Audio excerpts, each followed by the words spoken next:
Be me, 24, 315 pounds, 6 feet tall, live alone in some crappy rental apartment, work night shifts at a warehouse, never had a girlfriend, never even kissed anyone, basically invisible to women my entire life. Spend most of my free time online because real life sucks. Warehouse job is perfect for someone like me. Quiet, repetitive, barely have to talk to anyone. Just move boxes around and try not to think too much. My coworker Mason sometimes tries to make conversation. He's got this girlfriend and always talks about how women think. Makes me realize how far behind I am compared to normal guys, like he's speaking a foreign language when he talks about dating. Days blend together. Sleep, work, internet, repeat. Apartment feels like a cave sometimes. Order takeout because cooking for one person feels pointless. Browse forums late into the morning after work. That's where I actually feel like myself. Can write long, thoughtful posts. People respond positively. Online me is articulate and funny. Real life me just sweats and stammers. One day found this forum thread about loneliness. Girl named Clara posted something that hit different. Wasn't the usual attention-seeking stuff. She talked about feeling invisible, like guys look right through her. Mentioned having this friend Ivy who gets all the attention. Something about her writing made me want to respond. Started messaging back and forth. Turned out she was 21, worked as a freelance writer. Did remote copywriting while studying part-time. Also never been in a relationship, never even been kissed. Felt like finding someone who spoke my language. Our conversations got deeper over weeks. She'd tell me about her anxiety, how she felt stuck. I'd share stories about work, about feeling like an outsider. We both understood what it meant to be lonely in a room full of people. For the first time in years, someone actually listened to what I had to say. Months went by like this. Long messages about everything and nothing.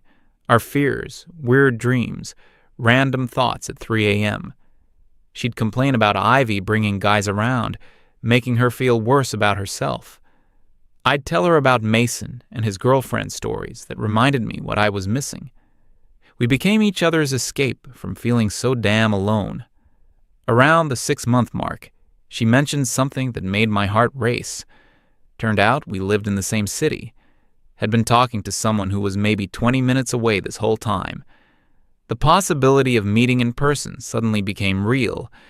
Terrifying, but real. We talked about it for weeks before deciding to meet. I was so nervous I couldn't eat for days. Kept imagining all the ways it could go wrong. What if I was even more pathetic in person? What if she took one look at me and ran? But the thought of finally meeting someone who got me was too tempting. Picked a park downtown on some random Saturday afternoon. Spent an hour getting ready, which for me meant finding the least wrinkled shirt. Drove across the city with sweaty palms. Kept rehearsing conversation topics in my head. Talk about her writing. Ask about her week. Don't be weird. Saw her sitting on a bench near the fountain. Looked exactly like her photos, which was a relief. Medium build, a little overweight, but not in a bad way. Seemed well put together, like she actually tried with her appearance. Walked over and said her name. She looked up and smiled. But something was off immediately. All those months of easy conversation just evaporated. We started walking around the park, and everything felt forced. I'd try to bring up stuff we'd talked about online. She'd give short answers and look around like she wanted to be anywhere else. The silence between us became this heavy thing. I kept thinking, this is the person I shared everything with. Felt like we were both wearing masks of ourselves. The real connection we had seemed to exist only through screens. Walking next to her, I felt more alone than when I was actually alone. We sat on another bench after maybe an hour of awkward small talk. I tried to salvage it, asked about her writing projects. She mentioned Ryan, this guy from her IT class who'd been texting her. The way she said his name, I could tell she was interested. Felt like getting punched in the stomach. Made some excuse about having to get home for work.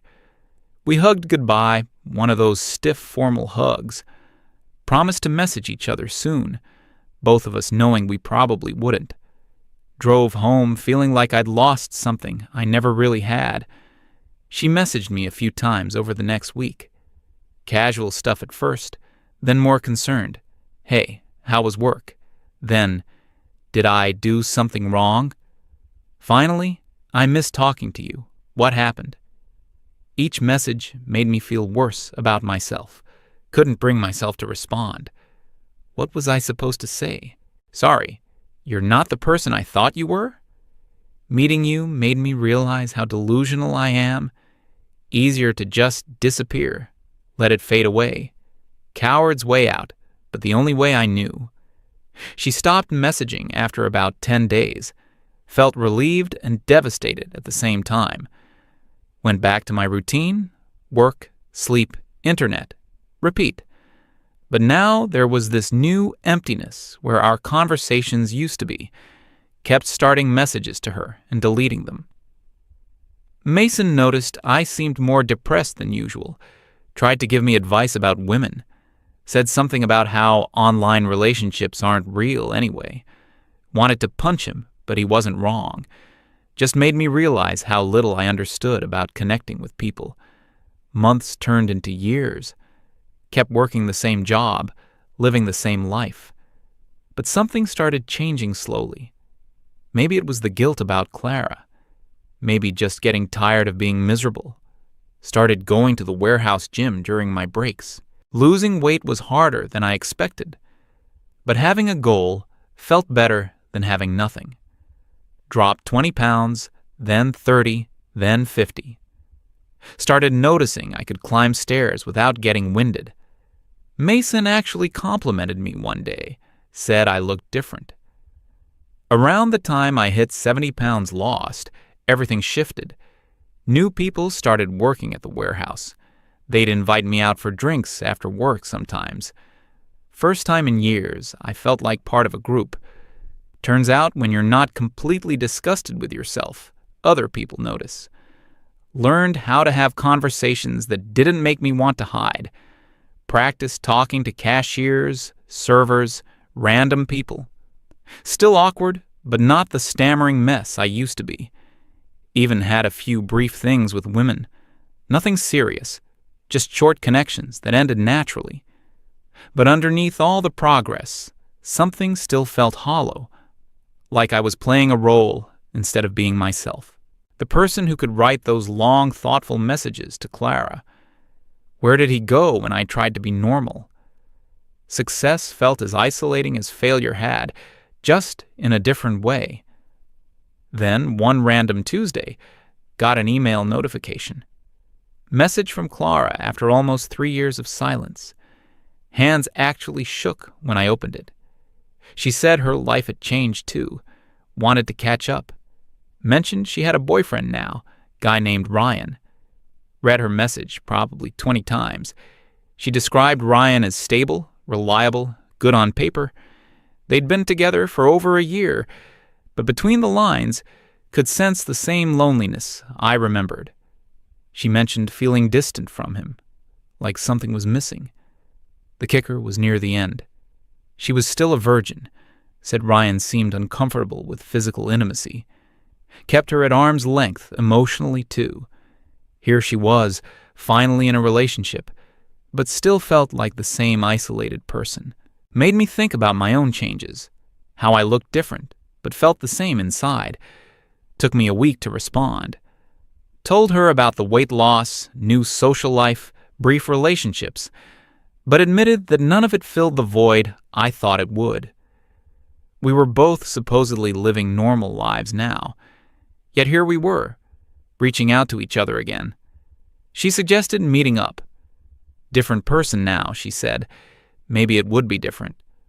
Part of me wanted to say no, protect myself from another disappointment. But curiosity won out. What would it be like to see her as the person I'd become? Met at a coffee shop this time. neutral territory. She looked good, more confident than before. Still had that same thoughtful way of speaking I remembered from our messages. Conversation flowed easier. We both knew what to expect now. No illusions about magical instant connections. We talked about our changes, the ways we'd grown.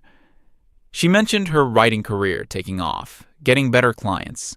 I told her about the gym, about learning to be social, but also about how success felt weird when you'd been an outsider for so long. She nodded like she understood exactly what I meant. Ryan came up naturally in conversation. She described their relationship like someone talking about a job they didn't hate but didn't love. Comfortable, stable, but missing some essential element. Sounded like she was trying to convince herself it was enough. Reminded me of my own attempts to be satisfied with surface-level connections. After coffee, we walked around the downtown area. Felt easier than our first meeting, but carried weight from our history. Kept catching her looking at me like she was trying to reconcile this version with the person she remembered. Probably doing the same thing myself. Found ourselves sitting by the river as the sun started setting. Conversation got quiet, more serious. She turned to me and said something I wasn't prepared for. I spent a lot of time wondering what would have happened if you hadn't disappeared. Her voice was soft, but there was an edge to it. Didn't know how to respond to that. What do you say to someone when you know you hurt them? When you know you were a coward, but also know you weren't ready then? Settled for, I think about that too sometimes. Weak answer, but honest. She talked about those weeks after our first meeting, how she'd replayed every moment, wondering what she'd done wrong. Eventually realized it wasn't about her, but it still hurt. Made me face how selfish ghosting had been. Easier for me, devastating for her. We sat in silence for a while after that, watching people walk by, couples holding hands, families with kids. Felt like we were both thinking about paths not taken. Roads that led here, but could have led somewhere completely different. The weight of missed opportunities hanging between us. She mentioned Ivy getting engaged recently. Said it with this mix of happiness and sadness. Happy for her friend, but reminded of her own situation. Ryan had never even hinted at anything long-term. Seemed content to keep things exactly as they were indefinitely. Told her about my own relationship attempts. How they'd felt like trying on clothes that didn't quite fit. Could play the part of a normal guy but never felt authentic. Always waiting for the other person to realize I was pretending. She said she felt the same way with Ryan, like she was performing normalcy. The conversation was getting heavy, but also felt necessary. We were finally saying things we should have said years ago, acknowledging the connection we'd had and lost. Admitting that neither of us had found it again with anyone else. Scary, but also relieving to be honest about it. As it got darker, we started walking back toward our cars. Could feel the evening ending, decision time approaching. Were we going to try to rebuild something or let this be closure? The question hung in the air without either of us voicing it, both too scared of being rejected again. She stopped walking when we reached her car, turned to face me directly for the first time all evening. Looked like she was gathering courage to say something important. I know too much time has passed, and we're different people now. Paused like she was reconsidering her words. Continued with, but talking to you tonight, I remembered what it felt like to be understood. Said she'd forgotten that feeling existed. Ryan was a good person, but they never had conversations like this.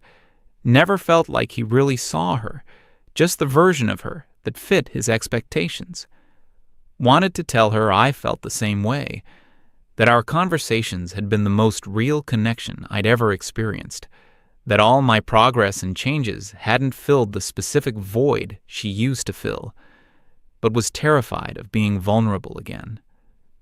What if we tried and failed even worse this time? Instead, just said, "Tonight was good. I'm glad we did this." Safe, non-committal, protecting myself. Saw something shift in her expression, like she'd hoped for more. But she just nodded and said, "Me too." Hugged goodbye, longer than our awkward first meeting, but still careful. Drove home with my head spinning, kept thinking about her comment about being understood. Realized that's what I'd been missing in all my other connections. People liked the improved version of me, but nobody really knew me. Clara had known the real me, the one I'd been afraid to show anyone since. Got home and found a message from her waiting. Sent while I was driving, must have typed it right after I left. "Thank you for talking to me tonight. Even if nothing comes of this, you were the first person who made me feel less alone." I hadn't realized how much I missed that. Read it probably 50 times. Every word felt loaded with meaning and possibility. She was leaving the door open, but not pushing, giving me the choice without making me feel pressured. Exactly the kind of thoughtful communication I remembered from our early messages. Spent the next hour typing and deleting responses. Wanted to say I felt the same way. Wanted to suggest we try again, slowly, carefully. Wanted to apologize for ghosting her and explain why it happened, but kept second-guessing every word. My life had improved in measurable ways since our first meeting. Better job, better health, basic social skills. But sitting in my apartment at midnight still felt like the same isolated person, just better at hiding it now. Maybe that was the real problem. I'd learned to mask instead of heal. Thought about Ryan and their relationship. Sounded like they were both settling for comfortable instead of real. Made me wonder if that's what most people do. Find someone good enough and convince themselves it's love. But Clara and I had touched something deeper, even if only through screens. Realized I was at a crossroads. Could play it safe. Keep her in the past where she belonged. Continue building my new life with people who knew the surface version of me. Or risk everything on the chance that we could find our connection again, knowing we might destroy even the memory of what we'd had. The fear was real and justified. We'd already proven that our online chemistry didn't automatically translate. 3 years had passed. We'd both changed, developed new patterns. What if we were both just nostalgic for something that never existed? What if meeting again just confirmed we were incompatible? But the alternative felt like a different kind of failure. Spending the rest of my life wondering what if. Settling for relationships that felt like putting on costumes. Never finding someone who understood the person behind the improvements. Never feeling truly known again. Looked at her message one more time. Could read the loneliness between the lines, same as my own. She was reaching out despite the risk, being braver than I was. Deserved better than being abandoned twice by the same person. Deserved someone willing to try, even when the outcome was uncertain. Started typing a response, then stopped. What if I was about to make the same mistake again? What if my fear of rejection made me sabotage something real? But what if trying and failing was worse than not trying at all? Paralyzed by the weight of the decision. Deleted the message app and tried to go to sleep. Tossed and turned for hours, mind racing. Kept thinking about her sitting in her apartment, probably wondering if I'd respond. Kept thinking about Ryan, stable and safe, but leaving her feeling empty. Kept thinking about myself, improved but still fundamentally alone. Woke up the next evening before work with her message still unanswered. Realized I was being a coward again. But maybe being aware of it this time would make a difference. Maybe acknowledging the pattern was the first step to breaking it. Or maybe I was just making excuses for inevitable self-sabotage. Sat at my computer for 20 minutes, cursor blinking in the empty message box. Every possible response seemed either too much or too little. Too eager or too cold, too honest or too guarded. Finally, just closed the laptop and went to work. Told myself I'd figure it out later. But later never came.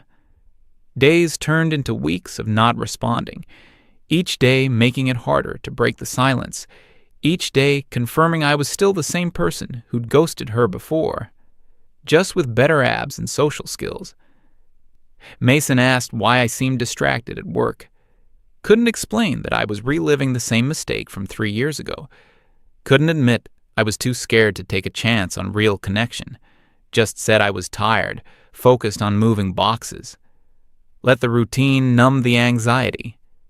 Sometimes caught myself wondering what she was doing, if she'd given up on me again, if she was trying harder with Ryan, or finally letting herself be happy with good enough, if she thought about me at all, or had moved on completely. Questions I couldn't answer because I was too paralyzed to find out. 3 months later, still hadn't responded. Her message sat in my inbox like evidence of my cowardice. Reminder that I was still the same person who chose isolation over risk. Improvements meant nothing if I couldn't break the patterns that kept me alone. Success was just a prettier version of the same prison. Decided to write this post instead of responding to her. Maybe telling the story would help me understand what went wrong. Maybe other people had been in similar situations. Maybe admitting my failures publicly would force me to face them. Or maybe I'm just procrastinating on actually doing something about it. Here I am, better version of my old self, but making the same mistakes. She's probably still with Ryan, still feeling unseen and misunderstood. We're both living these half-lives, pretending we're content, when we had something real and threw it away because it was scary. Because being vulnerable felt more dangerous than being alone. Keep thinking about her last message. About being the first person who made her feel less alone. About how much she'd missed that feeling. Wondering if she found it again, or if she's still looking. Wondering if I'll ever be brave enough to find out. Anons, what would you do? Try again and risk destroying even the good memory? Or accept that some connections can't survive real life? Sometimes I think the person I was online was more real than who I am now. But maybe that's just another excuse for staying safe. Either way, I need to do something. Can't keep living in this limbo where I've improved everything except what matters most. Can't keep being the guy who ghosts people when things get real. But don't know if 3 months of silence can be forgiven. Don't know if I deserve another chance after wasting the last one. Maybe posting this is the first step. Acknowledging that I'm still running from the same fears. That success doesn't mean anything if you're still alone with it. That I might have let the best connection of my life slip away twice. Because I was too scared to see what we could become. Guess we'll see if I'm brave enough to hit send on a different kind of message. Or if I'll keep writing stories about my failures instead of trying to fix them. Clock's ticking, and I'm running out of excuses. Time to decide if I want to keep being the protagonist of my own tragedy, or finally try to write a different ending.